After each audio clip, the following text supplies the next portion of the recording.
E eu logo me vou. Só estou esperando o tempo necessário, mais aproximadamente 40 anos, mas não me apresento sempre. Eu observo. Quando pedem as minhas palavras, eu digo. Mas eu sou de intuir muito mais do que apresentar dentro dos grupos. Certo. Essas pausas são aquelas que me preocupam, porque essa mesma pausa que te faz pensar, talvez faça as pessoas ficarem chocadas.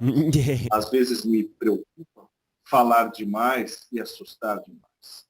Não são todos que estão preparados para ouvir o que eu estou falando. O que eu estou dizendo são segredos de sociedades secretas que não divulgam. Porque se essas verdades vierem à tona, o que acontecerá? Uma perseguição a vocês. Mas eu digo isso. Abram os olhos, leiam e pensem. Esse é o segredo. Não, estou aqui ouvindo muito atentamente, graças a Deus, e até pensando em que dizer a respeito disso, porque a gente vê o embrutecimento do sistema torna o humano de hoje máquina de consumo, de prazer e disputa. Como evitar os malefícios, seu Exu, dessa matriz de controle? Pensando. Porque se você não cogita e cogito ergo sum, penso, logo existo, você não permite que esses malefícios cheguem até você. Mas a matriz de controle quer quantidades, deseja muitas gentes a seu serviço. Portanto, você verá, principalmente nesses tempos, exércitos se formando, exércitos religiosos, como aconteceu no passado. Saravá, o Exu Ventania, graças a Deus. Deu uma ventania ganga no alto da serra. Deu uma ventania ganga no alto da serra. Era seu ventania ganga que vem descendo em terra. Era seu ventania ganga que vem descendo em terra. Deu uma ventania ganga no alto da serra. Deu uma ventania ganga no alto da serra. Era seu ventania ganga que vem descendo em terra. Bom dia. Boa tarde. Boa noite. Boa noite. Boa noite. Bom dia. Bom dia, Exu. Saravá. Qual a razão do nosso encontro hoje? Colher muitos conhecimentos com o doutor?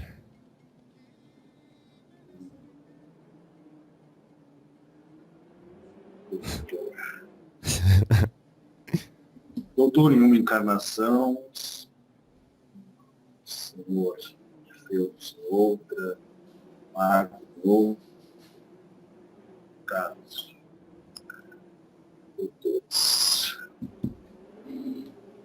Sobre isso não sou nada mesmo. Seu Exu, se, por exemplo, eu fui um mago branco ou negro em outra vida, e por conta da encarnação eu preciso esquecer tudo que passou no passado, quanto desse conhecimento existe em mim e pode ser acessado nessa vida?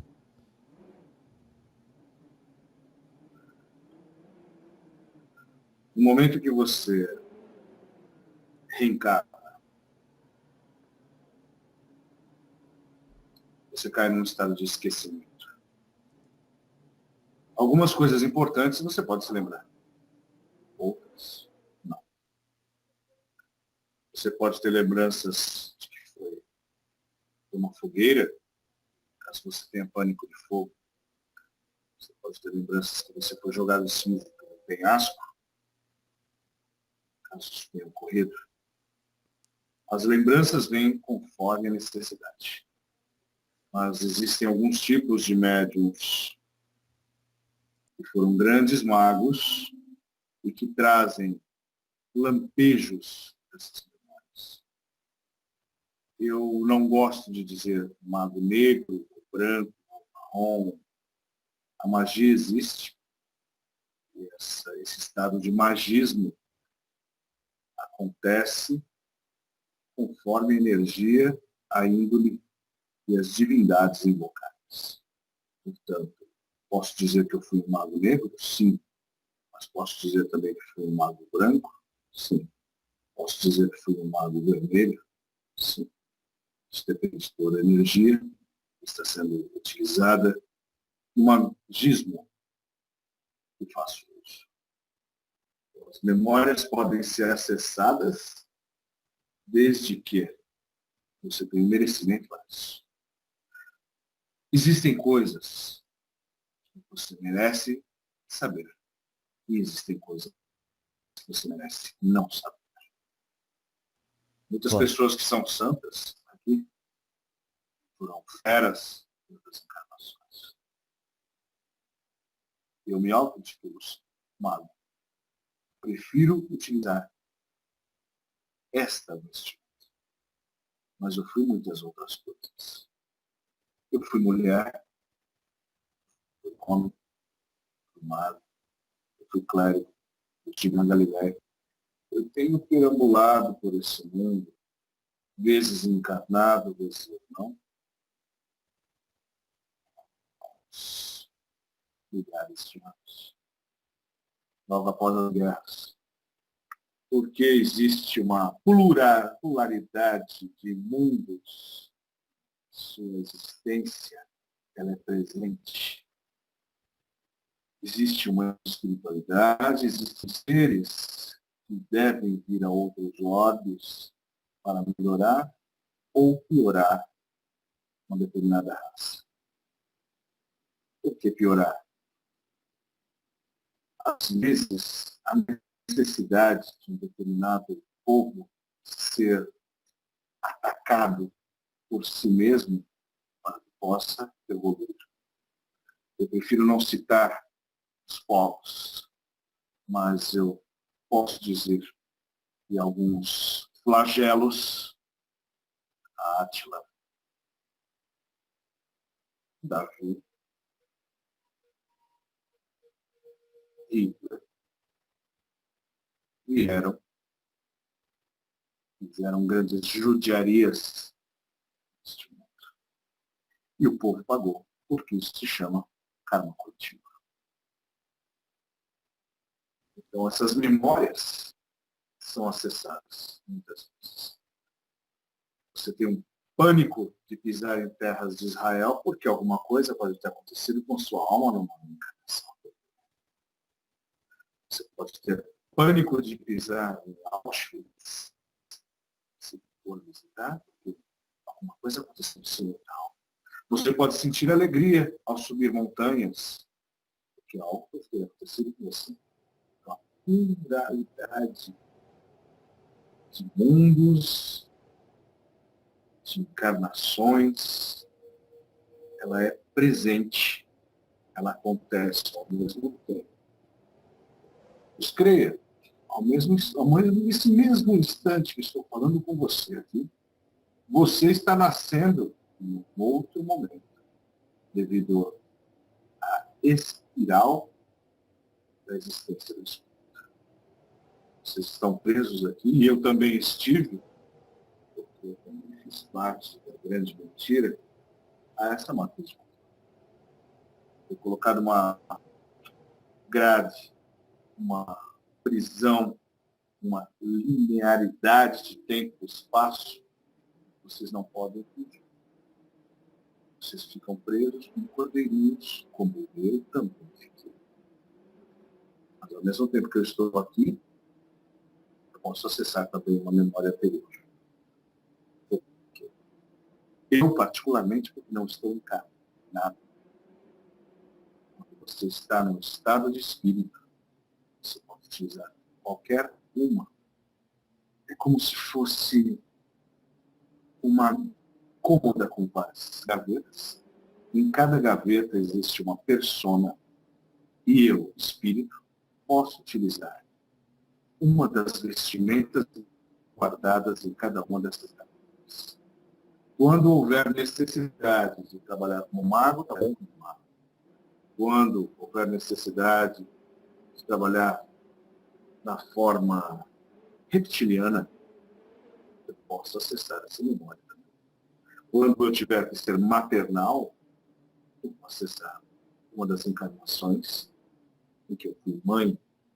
Quando houver necessidade de ser um leitor de sorte, aquele que traz todos os laticínios, eu posso acessar uma memória cigana, ou seja, no momento do desencarne e com a evolução do espírito, você aumenta o seu leque.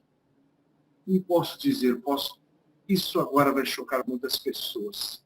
Elas pensam que às vezes somente um ensinamento é assim. Então você trabalha com um marinheiro, você trabalha com um baiano, você trabalha com um Exu. E se esses três forem o mesmo espírito? E se esse marinheiro tiver sido um pescador, se esse marinheiro tiver sido um pirata, ele tiver essa conexão com o Netuno, com a água, e se esse mesmo espírito tiver conexões com cangaceiros, com baianos, se ele for cigano, ele pode acessar todas essas memórias e, em um determinado trabalho, vir, utilizando a vestimenta baiana, vestimenta cigana, vestimenta marinha, sendo o mesmo espírito trabalhando. É como saber tocar instrumentos. Quantos instrumentos você toca? Isso é uma pergunta. Saber tocar assim só berimbau mesmo, viu? Pois. É como se cada persona que eu utilizo, trazendo a memória, eu utilizasse um instrumento. Digamos que Ventania é o tocador de flautas. E a minha encarnação feminina seria tocador de harpa, entre outros instrumentos. Eu simplesmente estou utilizando o instrumento. A essência do espírito é uma, mas eu posso utilizar outras. Muitas vezes vocês, no culto tão novo da Umbanda, que se cocria a cada dia, uns criam normas e leis, afirmam, não somente posso trabalhar com essa entidade, porque ele foi este. Muitas e muitas vezes serão outros, e serão o mesmo espírito, simplesmente utilizando uma vestimenta diferente. Por isso, nas terreiras se percebe, mas aquele caboclo parece muito com aquele baiano, mas aquele cangaceiro parece muito com aquele marinheiro. Não é erro do médium, ou talvez seja muitas vezes devido à falta de mediunidade. A mediunização é própria para quem tem condições de fazer, não para quem quer fazer. Eu creio que devo ter respondido a sua pergunta. Satisfatoriamente, sim, senhor. O senhor falou um pouco sobre a ideia de vidas paralelas que ocorrem ao mesmo tempo. E a gente imagina que é só possível compreender isso quando temos a noção que o tempo não existe. Como que o senhor pode falar um pouco mais sobre isso?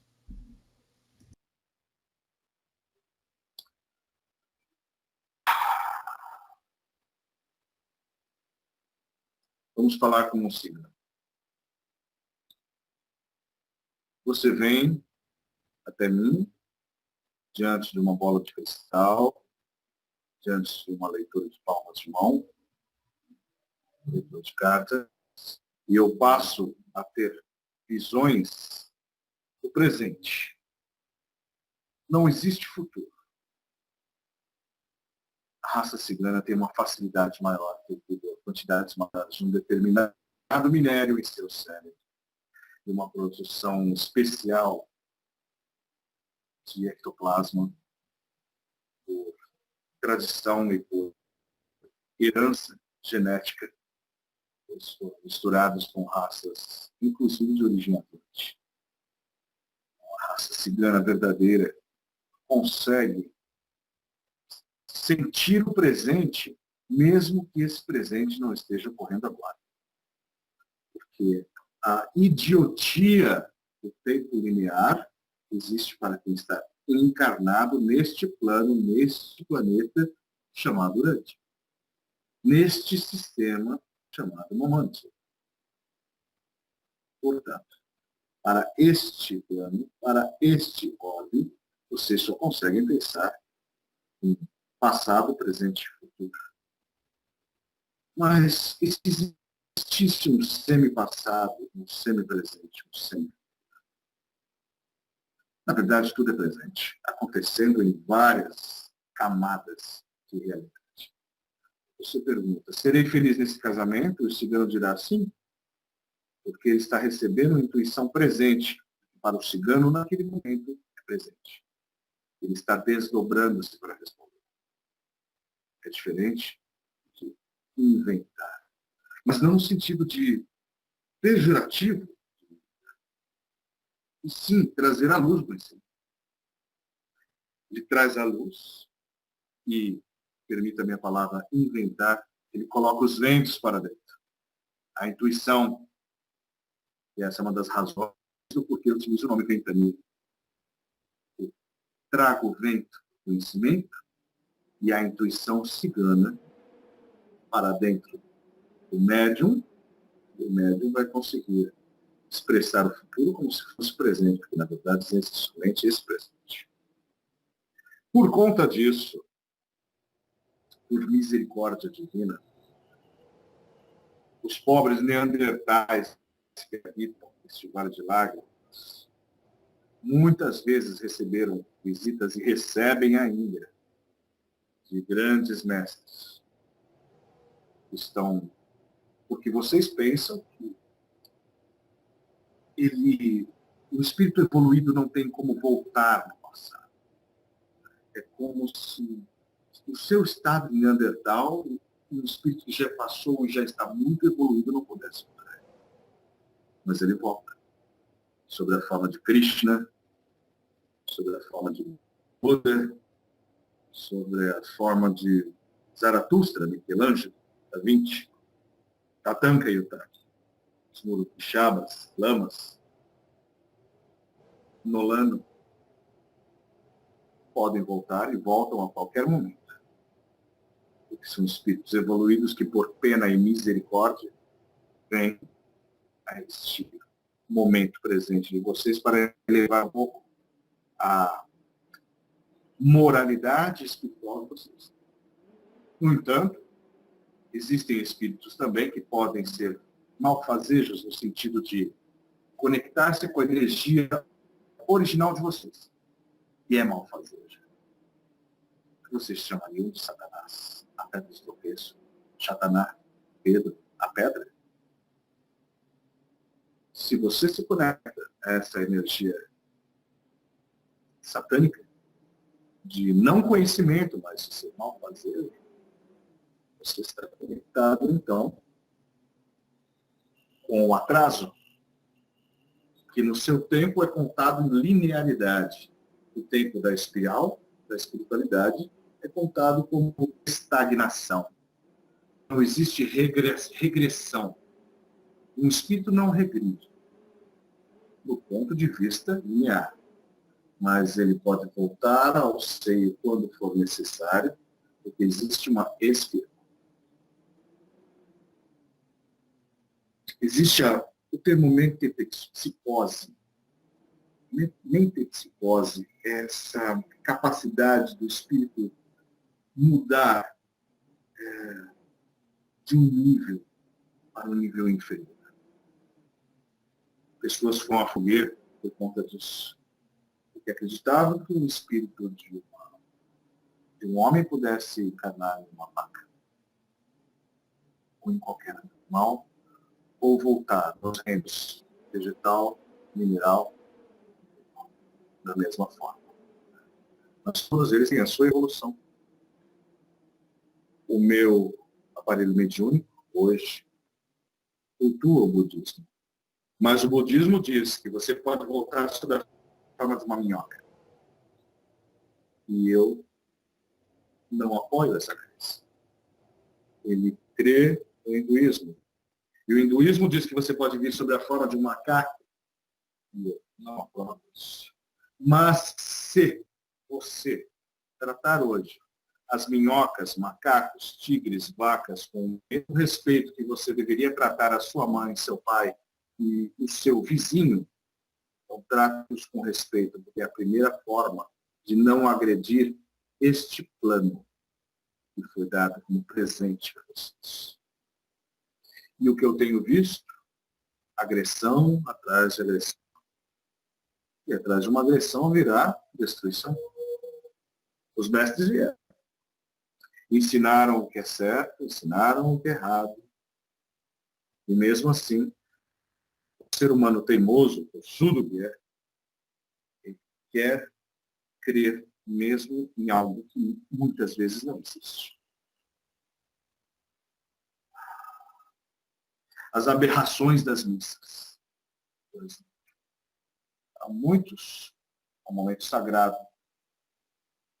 Mas se você observar friamente que existem aberrações, você perceberá que existem mentes manipuladoras dentro de todos os cultos, inclusive da Santa Madre Igreja, que ter conhecido durante alguns anos.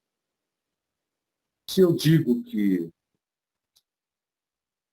o Sol é o elemento principal dentro de um altar, porque ele foi rápido, e o coloco sob a forma de uma hóstia, e o consumo, você, neocristão, está fazendo um trabalho magístico de devorar o Sol, devorar a vida, e trazendo a força do Deus para dentro de você.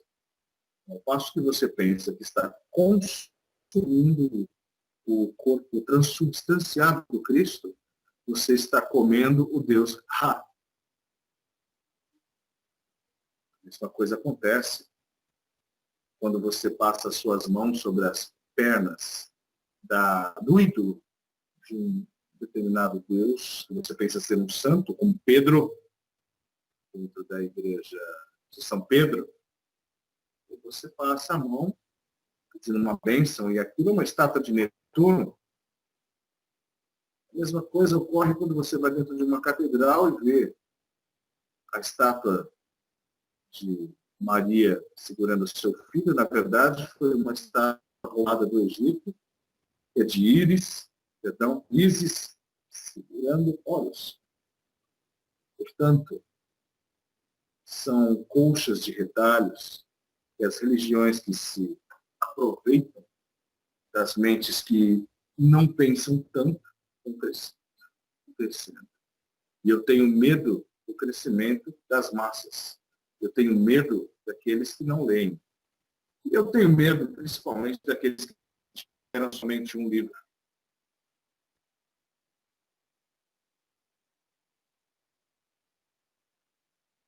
Claro. As portas. Não, senhor. Estou aqui ouvindo. O seu grande silêncio é como se fosse um sono.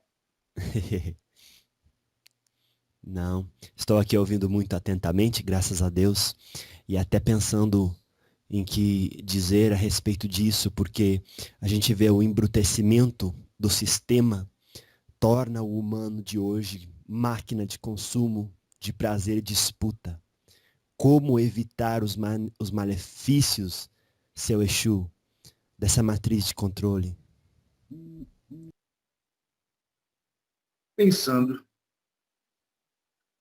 Porque se você não cogita, e cogito ergo sum, penso, logo existo, você não permite que esses malefícios cheguem até você. Mas a matriz de controle quer quantidades, deseja muitas gentes a seu serviço. Portanto, você verá, principalmente nesses tempos, exércitos se formando, exércitos religiosos, como aconteceu no passado. O querido rei Davi aproveitou os seus insurgentes e matou os seus próximos. E matou aqueles que tinham o próprio sangue dele. Na fome do poder, do desejo, utiliza-se a religião e as pequenas vaquinhas de presépio como máquina, como recurso humano para suas guerras, jogando irmão contra irmão. Portanto, você vai ver dentro das grandes religiões surgem as grandes bombas que vão destruir a humanidade. Se você quiser fugir dessa matriz de controle, pense, observe. É dada a condição de análise do que é certo e errado. Porque hoje se percebe que exércitos se formam e pobres dos cristãos, não é mesmo? Isso é um espírito muito antigo. Mas observe do alto dos docéis o que ocorre nessa terra. Vocês se escandalizam com islâmicos que vendem cristãos. Mas vocês não se escandalizam com pais que vendem as filhas como escravas um pouco mais no extremo oriente. Sabe por quê? Pela questão política, pela distância. Se existe um interesse político, financeiro, em uma determinada religião ou região, isso é mais exaltado. Mas se for ao Ceilão, se chama hoje de Sri Lanka, você verá que famílias, quando tem filhas nascendo, o pai vende, porque não terá condições de mantê-la. Vende como escravo. E muitas vezes essas filhas serão estupradas muitas e muitas e muitas vezes. E de quem é o karma? Do pai? O karma é coletivo daquele lugar. É necessário mudar, é necessário pensar. E é muito difícil fugir desta matriz. Se um determinado povo acha certo castrar seus filhos, para utilizá-lo como hijras, para utilizá-lo como, eu diria o nome, seres marrô. Não é homem nem mulher, mas é um ser espiritual evoluído. Pegam meninos, são tratados como meninas, castrados devidamente dentro da sua religião e é considerado normal. Então, é dado ao ser humano evoluído o direito de observar e saber o que é certo e errado. E o que é certo e errado, o que parece certo para um povo, que parece claramente errado para o outro, é simplesmente a não agressão. Agrediu o próximo, passou do seu limite, já está errado. Todos têm direito à felicidade, desde que não invada. Portanto, essa questão tão delicada na região onde eu estive, que muitas pessoas dizem, as terras de Israel são malditas. Todos os lugares onde o Cristo pisou são lugares de guerra. Há muito tempo já era um lugar de pouso de naves e de seres desembarcando de muito alta e muito baixa. Ali formaram-se seres humanos e ali escravizaram-se seres humanos. Nossa. É muito delicado. A questão paz, com tanta paz no Oriente, ela não tem o mesmo sentido para aquele povo. Salam significa integridade, submissão a Deus. Shalom significa integridade, obediência, paz. Como você pode ter paz se você é roubado dos seus direitos? Portanto, um lado está se sentindo ofendido e o outro também. A paz está muito acima disso. A paz está em não agredir e conviver com o seu irmão como se fosse o seu irmão de verdade e não simplesmente colocar um título. É necessário amar, amar como ti mesmo. Esse ensinamento, eu pergunto a você, então, qual era a religião do Cristo?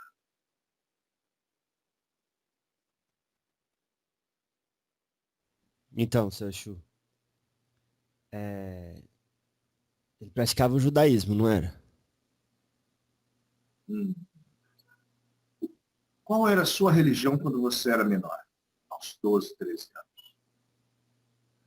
Então, ele era um essênio também. Eu era católico. Hum. E com o tempo você foi evoluindo. Pode-se A dizer assim. mesma coisa aconteceu, a mesma coisa aconteceu com ele. Ah, Ele nasceu judeu, teve práticas judaicas, mas teve ensinamentos budistas.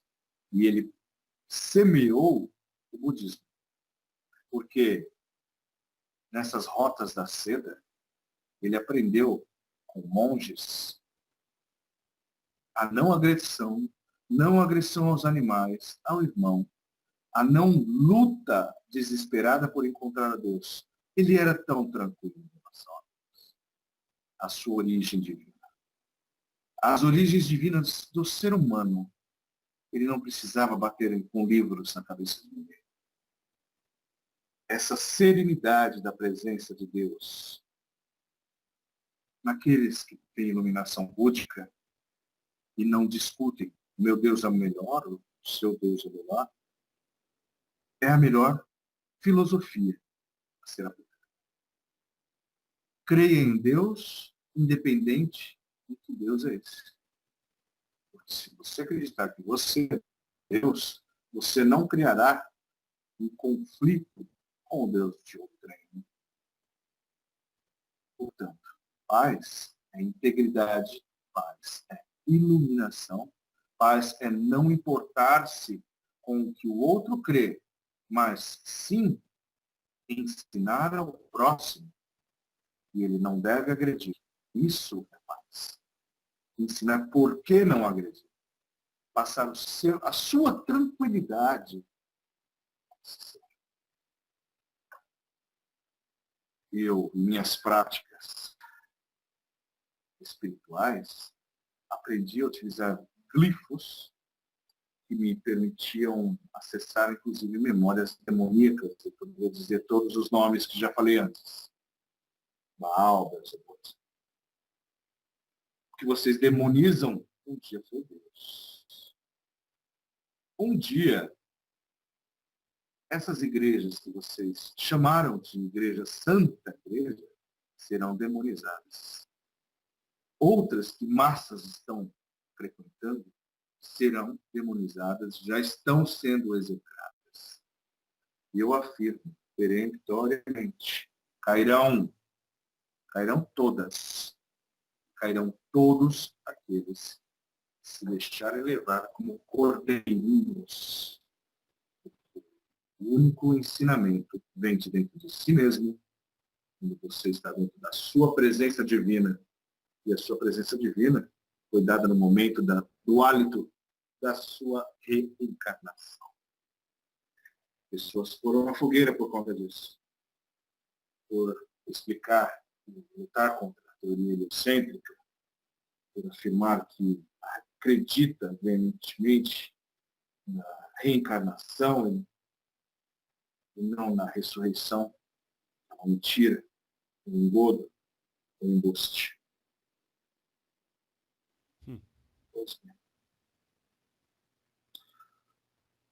Nos seus estudos, com quantos anos Jesus morreu? Já que estamos falando em épocas de Páscoas. 33. 33 são os filamentos do bem. 33 é o grau máximo da maçonaria. Existem outros graus, em outras culturas, mas são números cabalísticos. 33, 33 metros abaixo da Grande Pirâmide existe uma câmara. Já falamos sobre isso. E se eu vier com a teoria que ele morreu aproximadamente com 70 anos? Oh, meu pai. E se eu disser que ele não morreu na cruz, mas que ele caminhou depois de alguns dias? Porque o número 3 é muito explorado. O 3, o 7, 40. Muito explorado dentro do livro das mentiras. Portanto, quanto tempo você leva para curar um ferimento? De lança, por exemplo. Ele estava à cruz, ou ao lenho, morrendo, na verdade, com os líquidos que estavam dentro do seu pulmão. E desmaiou. Portanto, um centurião furou-lhe ao lado com uma lança e ali vazou água, sangue. Imediatamente, os hipnotizadores da Santa Madre Igreja disseram: vazou água e vinho. Então, óbvio, saiu água porque estava morrendo afogado. Retira-se o suposto corpo. Nota-se que ele tem ainda sinais vitais. Faz-se uma ressuscitação através de massagens. Utilizam-se orações? Sim. Utilizam-se emplastos? Faz-se um tamponamento, uma válvula, e consegue, inclusive, costurar o ferimento. Depois de dias, ele levanta. Vocês gostam de judiar de Jesus muito mais do que ele. A morte na cruz era uma morte muito normal, aplicada como pena. Tanto que ele foi crucificado ao lado de 2 outros. Em determinada data, 3.000 foram crucificados na mesma noite. Um dia e uma noite de crucifixões. Mas ninguém sabe, as pessoas têm pena somente dele. E ele sabia que ia ao lenho. Isso ia acontecer. E ele preferiu assim. Quando ele percebeu que realmente o ser humano é capaz de ser mal o suficiente para levar ao lenho aquele que trouxe somente amor, ele se retirou. Por isso, um grande mestre não é mestre em sua terra. E ele voltou para as terras onde sopram os ventos do Himalaia. Em algum momento, gostaria de falar sobre esse assunto. E costumes da região onde habitavam os israelitas, os judeus, foram levados às terras de Shiva.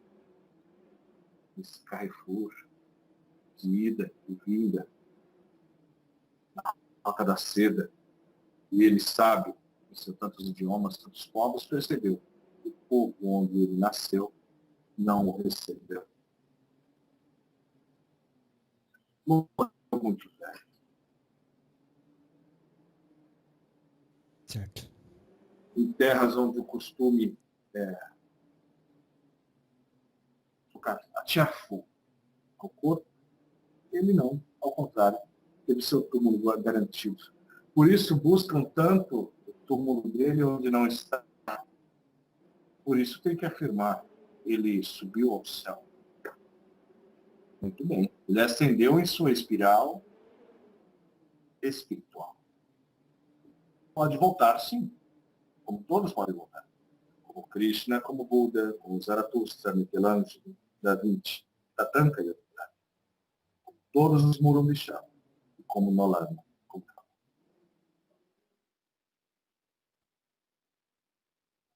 Uhum. Essas pausas são aquelas que me preocupam, porque essa mesma pausa que te faz pensar, talvez faça as pessoas ficarem chocadas. Às vezes me preocupa falar demais e assustar demais. Não são todos que estão preparados para ouvir o que eu estou falando. O que eu estou dizendo são segredos de sociedades secretas que não divulgam. Porque se essas verdades vierem à tona, o que acontecerá? Uma perseguição a vocês. Mas eu digo isso. Abram os olhos, leiam e pensem. Esse é o segredo. Por falar em segredo, o segredo é pedir a si mesmo. Não fique se lamentando diante de uma cruz e pedindo o milagre. O milagre virá diante de você e do seu sentimento divino que pede a você mesmo e eis o tal Espírito Santo. Porque não existe uma Santíssima Trindade. Dizer que uma pessoa é Deus, é espírito e é humano ao mesmo tempo é um engodo. Naquele momento, é um espírito encarnado. Se ele é Deus, é porque você também é Deus. Somos todos Deus. Somos todos avatares. Somos todos vindos de outros olhos. Eu mesmo não sou Deus. Nem você, nem ninguém. Agora, quem vai verificar? Aqueles que ficarem presos a matéria de controle. E eu logo me vou. Só estou esperando o tempo necessário, mais aproximadamente 40 anos, mas não me apresento sempre. Eu observo.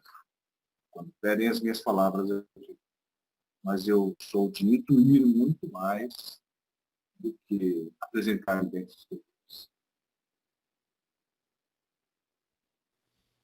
Saravá, o Exu Ventania, graças a Deus. Ô, seu Ventania, quais são, então, no caso, os sinais que nós aqui na Terra podemos notar sobre o grande despertar da humanidade? Outra pergunta já, o senhor já responde junto. A gente precisa despertar para que os extraterrestres apareçam? Vamos lá. Eu acompanho muito de perto esse país, esses habitantes. E, claro, por ser mentor do médium, eu observo o que acontece nessa região. Eu tenho visto pessoas morrerem de sede, sofrendo com a falta de água, talvez, morrendo de sede em outras regiões, no norte das terras, mas sentindo a falta de água, que é o princípio mais sagrado de vida, que vocês mesmos não souberam administrar. Poluíram, destruíram. Como você pode pensar em despertar da humanidade se você está sentado agora sobre uma cadeira e dependeu da morte de uma árvore que necessitou 100 anos para crescer? Vixe. Como você pode pensar em evolução da humanidade se enquanto você está sentado nessa cadeira e ouvindo essa nossa conversa, jagunços estão matando os últimos remanescentes de uma raça de indígenas lá no norte do seu país, somente porque querem as terras? Como pode haver a evolução da humanidade se vocês poluem, matam, degradam aquilo que foi dado como presente a vocês como terra, como mãe?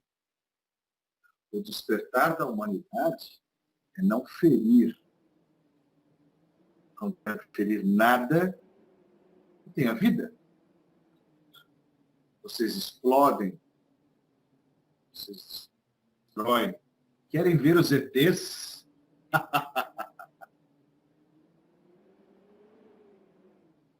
Eles não querem ver isso. São eles que querem. O seu coração é bom o suficiente para se apresentar diante deles. Existe todo tipo de sistema. Mas para passar por um portal dimensional, vir até aqui e dizer, leve-me ao seu líder, vocês teriam que estar um pouco mais limpas. Suas mãos são sujas, vezes de sangue, vezes talvez do óleo derramado sobre as águas tão belas e plácidas deste plano. Quando vocês forem sujos, os limpos não falarão, os observarão. E não vou dizer que choram. Esse tipo de emoção é própria ao ser humano, porque tem suas misturas com mamíferos, enfim. Principalmente aqueles de origem reptiliana, aqueles de origem mais, eu diria, anfíbia. A lágrima emotiva não é própria, mas a misericórdia, o sentimento de sentir o que vocês sentem, nós sentimos e temos compaixão, mas ao mesmo tempo temos asco de lidar diretamente. Portanto, nosso contato é feito de forma mental. Uns se apresentam, vez ou outra, claro, a dizer, nós estamos aqui. Caso contrário, os neandertais conteriam seu sentimento de somos os donos de tudo. Na verdade, vocês estão no fim de uma galáxia que não é nem citada dentro de um universo. É como se vocês vão ter contatos o dia que limparem as mãos. Portanto, até que esse contato seja pleno e constante, os contatos mentais, vez ou outra, mal interpretado, vez ou outra, nem sendo verdadeiro, porque, eu vos digo, charlatães aparecerão em todos os lugares e em todos os tempos. Muitos vão dizer, eu estou canalizando um interdimensional. Não. Muitas vezes será mentira. Para saber o que é verdade, use a sua capacidade de intelecto e você saberá. Isso é mentira. Você não. Entendi. Então, Uma mão suja de sangue e óleo não vai ser a mesma mão que vai acenar para o interdimensional e dizer, venha, quero conhecer a sua nave. Limpe-se. Claro. Então, os sinais que eu disse que a gente pode notar sobre o grande despertar da humanidade é a limpeza íntima, pessoal. Sim, caso contrário, uma nave-mãe pousaria no meio do estrume. Oh, meu pai. Ela iria chafurdar junto com o povo. Parem de chafurdar no meio dessa lama, no meio desse estrume, e entendam a sua função dentro desse universo, que é caminhar para a evolução e olhar para o lado e parar de criticar o que não é criticado. Parem de ferir e vocês se aproximarão. Não adianta nada ficar orando a um Deus e, ao mesmo tempo, estar sentado numa cadeira do mais fino morno. Que bela igreja, não é? Aquela cruz mais bela no meio do altar, uma árvore teve que morrer. Belos assentos, muito bem polidos, mas pura madeira, o chamado pau-brasil. Existia vida naquilo antes. Sabe o que existe dentro dessas igrejas? Morte. Sabe o que vocês cultuam? A morte. Sabe o que vocês revivem todas as Páscoas? A morte. Sabe o que vocês são? Na verdade, pagãos. Que necessitam o tempo todo do renascimento de um Deus. Isso as religiões pagãs também fazem. Mas vocês precisam sentir a morte muito mais sofrida do que ela foi. A morte não dói tanto. Vocês têm que ser mais desprendidos. Parar com essas profissões de fogaréu, de contrição diante de sextas-feiras, e comer peixes e bacalhaus.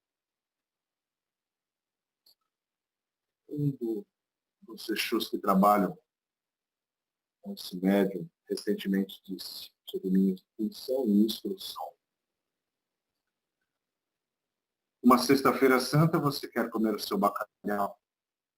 Portanto, deixe de comer o seu bacalhau e coma algo mais simples, mesmo que seja carne, mesmo que não seja uma carne nobre, mas divida com o próximo que não tem nada. O pecado não está em comer a carne. O pecado está em ser egoísta.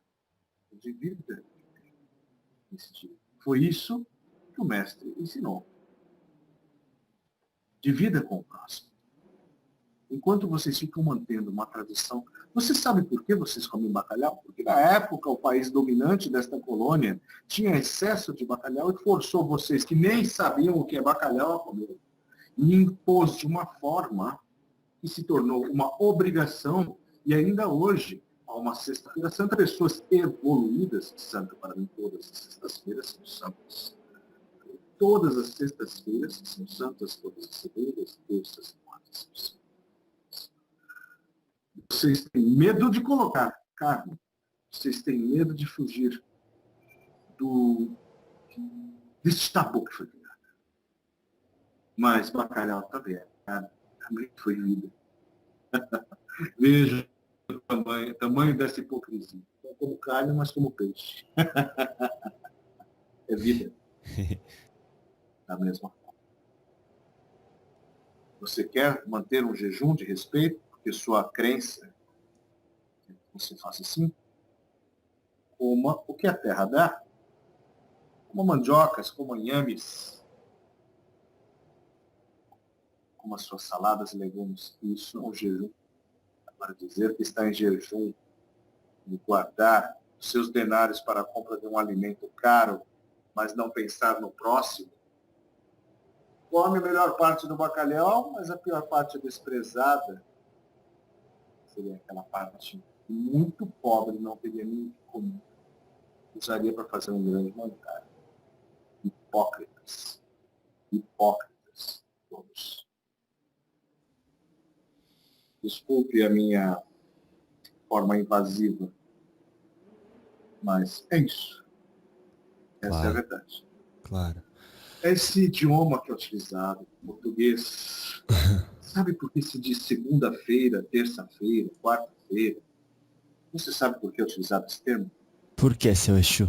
Porque todos os outros idiomas, ou a maioria deles, utilizavam nomes de planetas. Você é uma pessoa sábia. Como se diz em francês os nomes das semanas? Francês? Diga lentamente e eu vou fazer as minhas observações. Lundi. Referência à lua, a deusa lua. Terça-feira. Mardi. Referente ao deus Marte. Quarta-feira. Mercredi. A Mercúrio. Quinta. Jeudi. Referente à deusa Jove. Sexta. Vendredi. A Vênus. E mais outros 2 dias que colocaram sábado, que seria o Shabbat. Depois Domênica, que seria o dia do Senhor. Né? Então, nesses idiomas, inclusive o espanhol, manteve-se o nome desses deuses, mesmo que esses deuses não sejam mais cultuados. Mas como poderia a nação dos hipócritas, a nação dos portugueses que vieram aqui para mentir, roubar, difamar, matar milhões, foram levados à fogueira, como poderia ser nação da hipocrisia no passado? Hoje já estão bem mais evoluídos, como toda raça humana evolui. A pessoa aprende com erro. Por isso são tão pobres hoje, que foram tão ricos no passado. Aquele que foi rico no passado será pobre no futuro, né? Assim, sem queda do seu império. Como poderia uma nação que se diz cristã utilizar nomes pagãos? Portanto, vamos dizer segunda-feira seria o segundo feriado, a terça-feira, o terceiro feriado, e a quarta e a quinta-feira e até a sexta-feira santa. São feriados santificados. E assim se manteve o idioma. E assim você percebe também a hipocrisia até nas palavras. Claro, claro. Então, aí o senhor explica também até uma pergunta que tinham, pedindo para o senhor falar um pouco mais do porquê da América Latina ser herdeira de um povo caótico, e vim perguntando o que a gente realmente fez no passado, como se não continuássemos a fazer para conquistar esse título. Estão fazendo pior. Eita. Eu não gosto de envolver-me demais com as políticas, mas eu vou dar 3 exemplos. Sim, senhor. Aquela ilha muito grande, distante do continente australiano, foi colonizada por seres muito, muito evoluídos. Talvez os mais próximos dos neandertais, que seriam os aborígenes. E eles, durante sua colonização, foram enviados. Aquilo era o quê? Aquilo era uma colônia penal. E aquilo se tornou um grande país. A mesma situação que aqui. Aqui era uma colônia penal somada à necessidade pura do ser humano de roubar.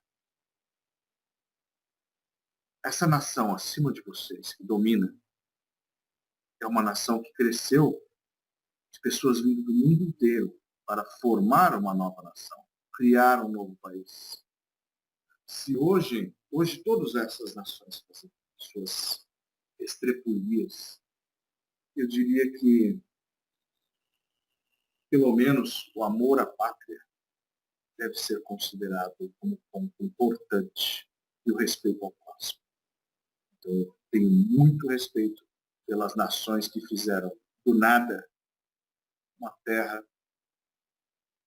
que pelo menos tente aproximar-se daquela terra onde jorra o leite humano.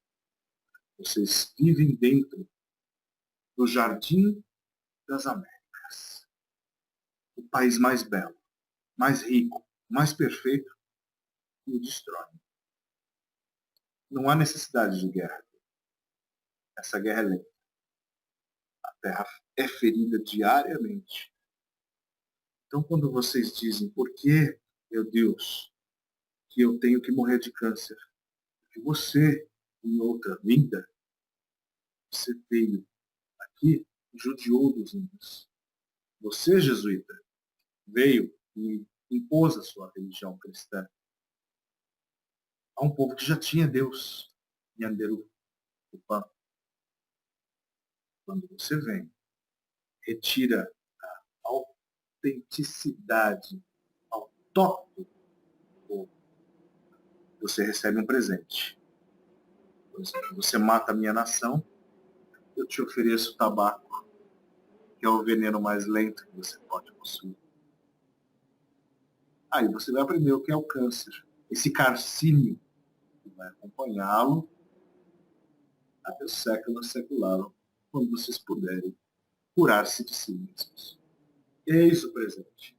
Você me escraviza e me mata, fere as minhas terras, eu te ofereço tabaco. Aprenda. Nossa. Seu Ventania, alguns ocultistas, até voltando um pouco para a ideia de Lúcifer, andam afirmando que o reino de Lúcifer chama-se Shambhala ou Shambhala. E esse se concentra no centro do nosso planeta, pois segundo eles, a Terra é oca. Faz sentido? Como o senhor vê essa colocação? Existem 3 grandes cidades, Shambhala, Agartha, Telos. Telos é aquela mais próxima da Lemúria, onde existem seres especiais, mas Luciferos habita em todos os lugares. Se Luciferos é o conhecimento, ele está presente nas 3 principais cidades-continente. São cidades-continente. Não é segundo eles que existe uma terra oca. Existem cidades dimensionais da intraterra, também chamada como Reino Central. Lúcifer está aqui agora falando com você. Lúcifer está dentro de você. Lúcifer é o portador da luz do conhecimento. foi ensinado, Lúcifer é mau, Pedro é bom. Foi ensinado que Judas é traidor. Foi ensinado que Jesus é bom. Foi ensinado que Lúcifer é ruim. Mas são todas partes de uma mesma energia. Você pode ser Tenebrisferos ou Luciferos. E você é muito mais tenebroso, a sua falta de conhecimento, do que aquele que fala de Lúcifer. Pobre Lúcifer. Essa idiotia de conhecimento, de dizer que existe um céu e um inferno, é própria dos judeus que forem, na época da diáspora, viver em terras de Babilônia. E lá aprenderam com Zaratustra que existia, sim, um Deus do céu, Ora Mazda. Existia um Deus do inferno, Ahriman. E quando eles voltaram a Israel, eles trouxeram todo aquele conhecimento. Existia um Deus bom, um Deus mau, um Deus bom, um Deus mau. Porque originariamente, para o judaísmo, não existe um céu e um inferno. Quem faz o céu e o inferno é você. E essa foi uma das chaves paulinistas, porque não existe para mim cristianismo, existe paulinismo. Cristo nunca fez isso. Fuja do diabo, fuja disso. Você vai para o inferno. Nunca Jesus disse isso. Portanto, o paulinismo que ensinou, deu continuidade que a Igreja Católica se aproveita tão bem. Ela coloca o arcanjo Miguel sobre o diabo, e naquilo ali você está representando, sem perceber, é a Ura Mazda e a Ahriman. O mal e o bem, lutando o tempo todo. Você é mal e bem ao mesmo tempo. Portanto, a colcha de retalhos, a grande mentira, veio de Priscas Eras, e está sendo recontada a cada momento. E essa entrada, eu vou para o céu, você vai para o inferno, é a matriz de controle se formando e sendo manipulada por seres iluminados. E esse povo caindo na idiotia de crer, continua o tempo todo voltando às guerras impunes do passado. Tudo volta ao passado quando você é controlado por uma matriz. Certo. Não existe nada de ruim dentro de Shambhala. E você permita-me dizer que eu também caminho por essas terras. Os meus ventos são outros. Você pensa que eu venho de onde? Do inferno? Se é um mundo inferior, pois sim. Essas cidades, continentes, estão dentro de um mundo inferior em relação a vocês. Mas são nada inferiores. O registro acástico da Terra também está lá.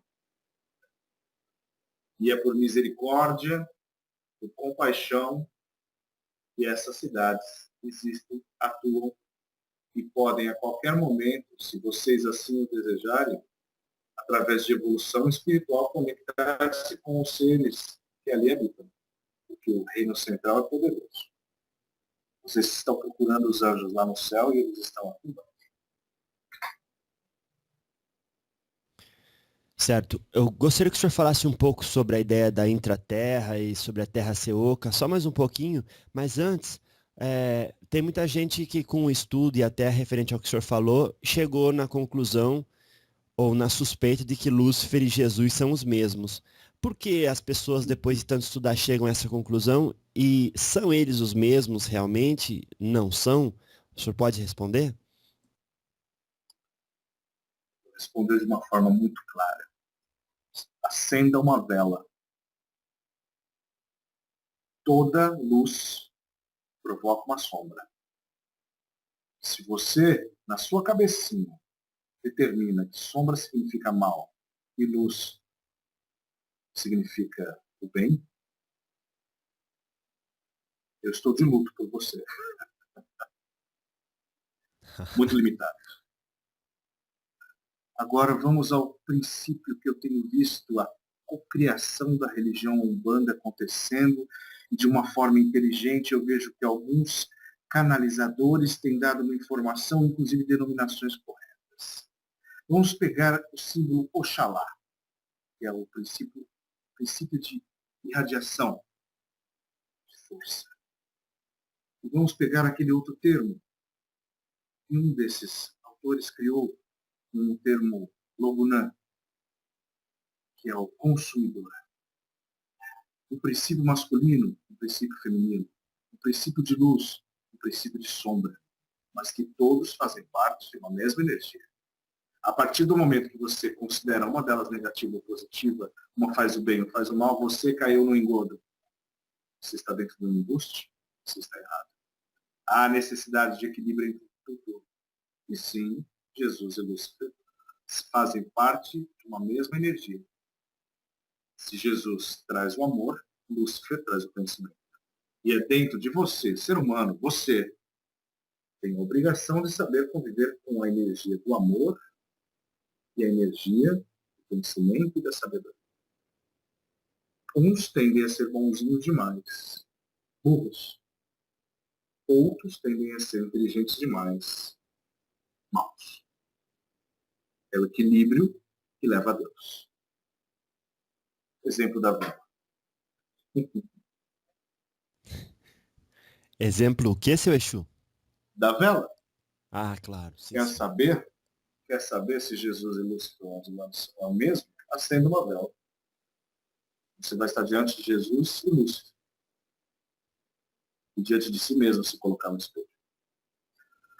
Claro. As bruxas faziam tanto isso, o ritual do espelho e da vela, para autoconhecer-se. E aqui, hoje, se você colocar uma vela, faça um ritual de bruxaria. Coloque uma vela no espelho. Acenda e fique diante dela. Você vai ver o seu momento Jesus, o seu momento Lúcifer, o seu momento luz, o seu momento treva, o seu momento bom, o seu momento mal. Todo exemplificado dentro da imagem daquele espelho. Conhece-te a ti mesmo. O texto dizia isso. Pois faça isso com o espelho. As bruxas, que vocês diziam que não tinham conhecimento nenhum, intuitivamente o faziam. Pois faça diante do espelho diariamente e você vai se conhecer. E vai deixar de lado todos os seus conceitos de que aquele é bom, aquele é ruim, a pessoa é ruim, a pessoa é boa, não. Seja reto, seja correto. E aí, então, talvez, sim. E aí, talvez vocês consigam fazer o contato com os seres de outras dimensões, e talvez neste momento vocês estejam passando um abrasivo em suas mãos para tirar o sangue e o óleo que mancharam suas almas. Depois disso, vocês tentam fazer contato com Telos, com Agartha, com Shambhala e com as naves. Santa Esmeralda, Santa Ametista e as demais colônias que estão sobre esse mar. E pairam com compaixão. Entenda o que é compaixão. Um dia, talvez, você chegue lá.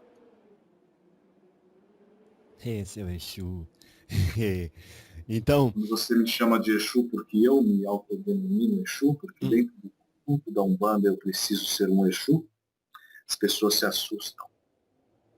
Porque não, as pessoas entendem que Exus tem que ser aquele homem que fica com suas mãos de garra, não sabendo que as mãos de garra representam mudras. Tem que ser aquele homem que bebe bebidas alcoólicas, não sabendo que aquela bebida alcoólica não é para satisfazer o vício dele, sim para que o médium não doe demais a sua energia e ele possa utilizar mais a coisa. Eu tenho que adaptar minha energia Exu como Exu instrutor.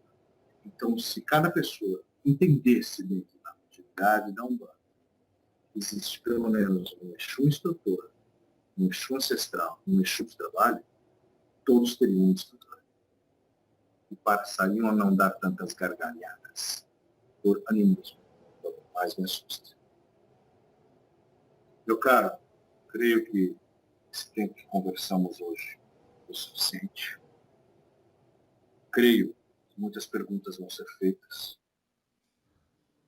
E faço votos para que em breve vocês consigam terminar esse estudo que desejam fazer.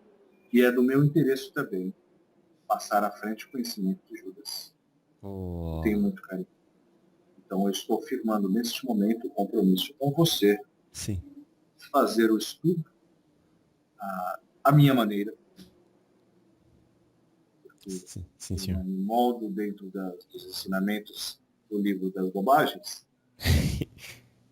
e eu vou tentar estudar junto com você e os demais aquilo que acho relevante e verdadeiro. Porque existem livros que vocês encontraram no Mar Morto, mas existem livros que vocês não encontraram e que eu, em vida, consegui ler. Portanto, o que eu puder passar para vocês, eu passarei. Seu Ventania, tem só 3 perguntas. Eu vou fazer, e o senhor fala, bom, realmente eu preciso ir, ou o senhor pode responder meio que rápido, porque depois a gente já vai entrar no estudo de Judas, depois acaba não fazendo. E a primeira delas é assim, que já dá para unir em duas aqui, que é assim, se Lúcifer se redimiu com o caminho do bem, quais seriam as grandes quiumbas, ou seja, porque atribuía-se a Lúcifer o maioral, a parte do mal, que controla todo o umbral, toda a parte negativa. E quem é que então assume, personifica o mal no lado do negativo da lei? O próprio ser humano. Eita, O tá bom. próprio ser humano é o demônio. Você é o daimon. Tá certo. A outra, Lúcifer nunca foi do mal. tá Ele certo. sempre foi da sabedoria. Ele sempre teve interesse em trazer. Ele é frio. Ele nunca foi mal. O mal é o ser humano. O demônio é o ser humano. Você é o demônio. O inferno, a porta para o inferno está dentro do seu coração. Se é que existe um inferno. Tantas religiões já disseram em níveis umbralinos. Então, eu vou dizer inferno como um nível inferior. Eu creio que ir para o inferno é aguardar, não evoluir, mas aguardar a sua próxima chance de poder evoluir. Você não aproveitou nada se foi para o chamado inferno que você busca tanto. Lúcifer é mais bonzinho do que a hipocrisia de muitas pessoas que se dizem boas. Claro. Bonzinho o senhor fala em termos de pureza, né? Por isso. Estou O... utilizando um termo que vocês gostam. É, certo. Bom, a segunda o senhor disse que o senhor tem tempo, se o senhor pode responder, antes de eu passar para a última. Acerca do segundo sol, denominado Hercólobos, qual seria o real papel dele para nós humanos? Energético. Fazer a transmigração de almas da negatividade, levar para outros pontos do universo, em sua elipse irregular, que existe de negatividade.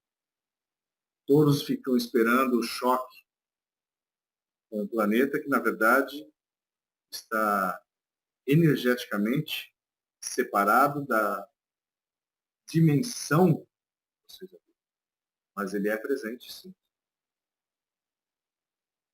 Esta é a função de Hercólogos. É um planeta energético. Ele não é físico. Não é físico para os seus olhos, que são limitados. Certo. E quem está ouvindo já está pensando que eu posso fazer muitas outras perguntas. Eu também sei a respeito desse assunto, mas o seu Exu já disse que o tempo já deu e a gente tem que ir passando para a última agora.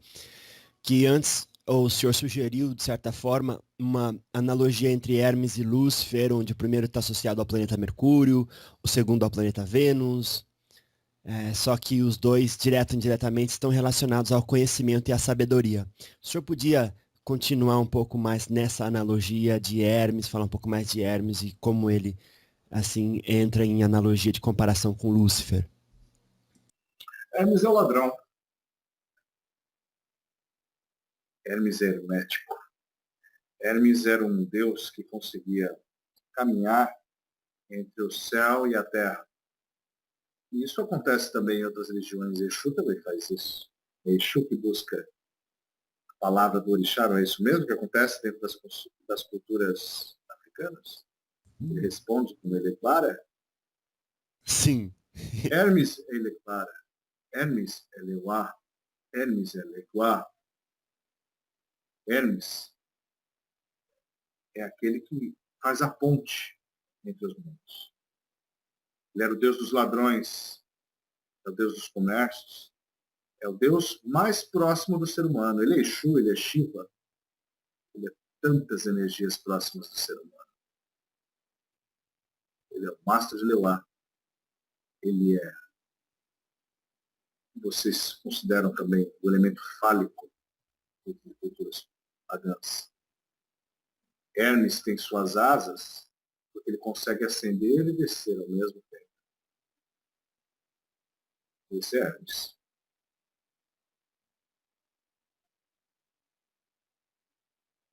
Qual a segunda comparação? Essa, o senhor falar um pouco sobre Hermes e comparar Hermes com Lúcifer. Ou seja, Já estou fazendo. então. Aquele que vai entre o céu e a terra e traz o conhecimento, ele está fazendo com a ponte. Ele não é Lúcifer, mas ele vai buscar em Lúcifer conhecimento e trazer para a terra. Ele busca a palavra. Existem muitas escolas, existem muitos ensinamentos. Se eu tivesse que fazer a ponte também de conhecimento, eu poderia dizer Prometeu. Prometeu foi até o monte, roubou o fogo, que é o conhecimento, de Lúcifer, e trouxe aos homens. Talvez essa analogia seja melhor. E naquele momento ele foi punido pelos deuses. Já, num segundo momento, quando Cristo foi e trouxe a luz de Deus aos homens, quem o puniu foram os homens. Prometeu e Jesus fazem parte do mesmo arquétipo básico da humanidade. Uma divindade que busca salvar e sofre por isso. Enfim, são muitas conversas. Muitos encontros. Tá certo. Não digo muitos, mas digo proveitosos. Sim. Agora já estou firmando com você. Pelo menos 3 encontros teremos em breve. Eu sei que você demora muito tempo para divulgar isso. O seu trabalho. Então vamos fazer de uma forma paulatina, mas coerente. Sim, senhor. Próxima vez falaremos sobre o Evangelho de Judas. Que assim seja. Desejo a vocês muito conhecimento. Deixa eu ver embora.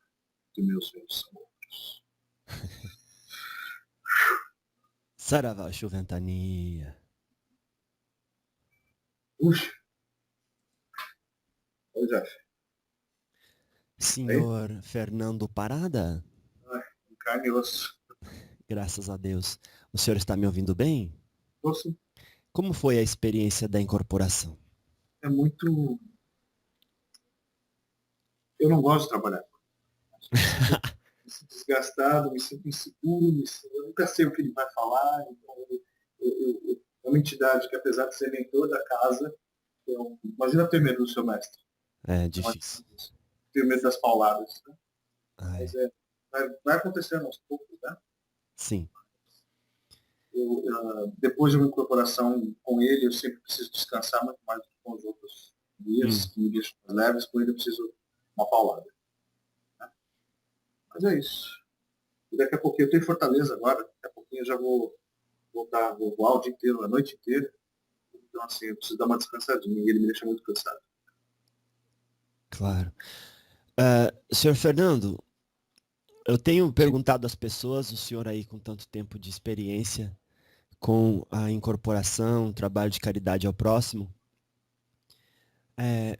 me diz assim, do seu ponto de vista, como dirigente de uma casa hoje, qual que é a diferença entre a pessoa não estar incorporada e estar incorporada e consciente?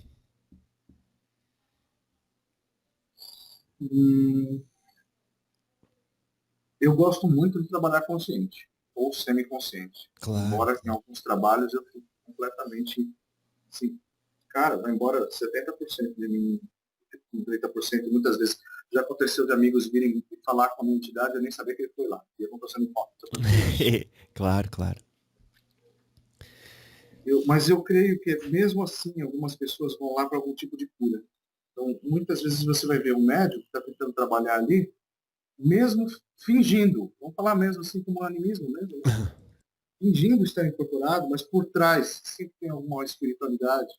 Fala assim, ele precisa se autoafirmar, ele precisa de um apoio, né? E alguma espiritualidade tem ali, sempre. Né? Caso contrário, ele estaria em outra religião. Então, se ele tem a vontade de se doar durante 1 hora, 2 horas, mesmo que ele não tenha a qualidade de incorporação que às vezes gente mais velha tem, né? Mais antiga, mais tarimbada, já ligada nos Paranauê, eu creio que essa pessoa pelo menos ela está se doando e a intenção dela é muito mais do que um passo.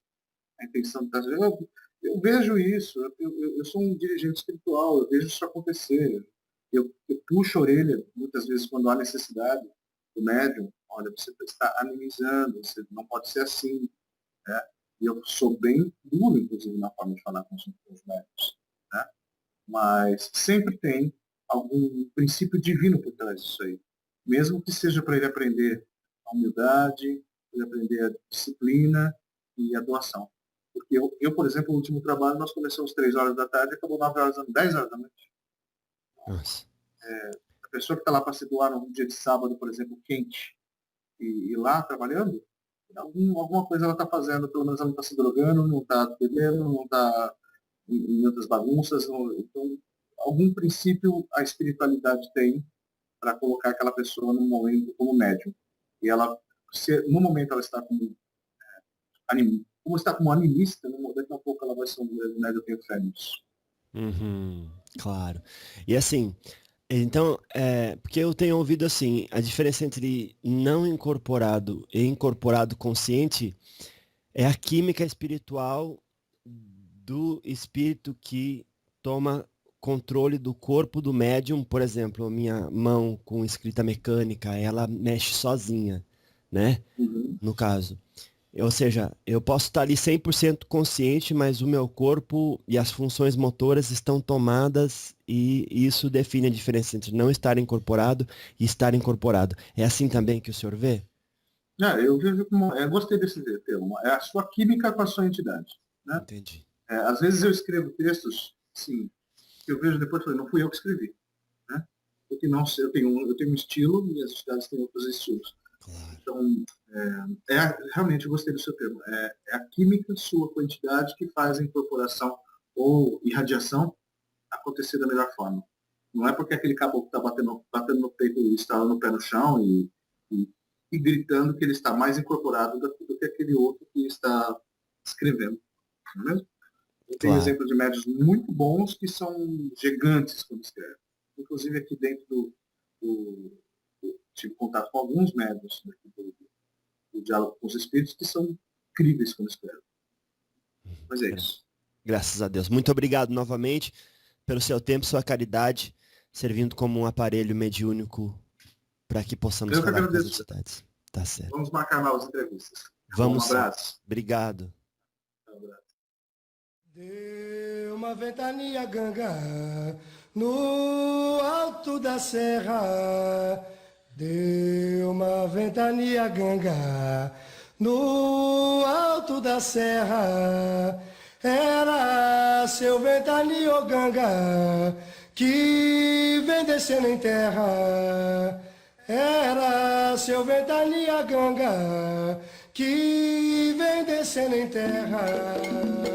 Deu uma ventania ganga no alto da serra. Deu uma ventania ganga no alto da serra. Era seu ventania ganga que vem descendo em terra. Era seu ventania ganga que vem descendo em terra. Deu uma ventania ganga no alto da serra. Deu uma ventania ganga no alto da serra. Era seu ventania ganga.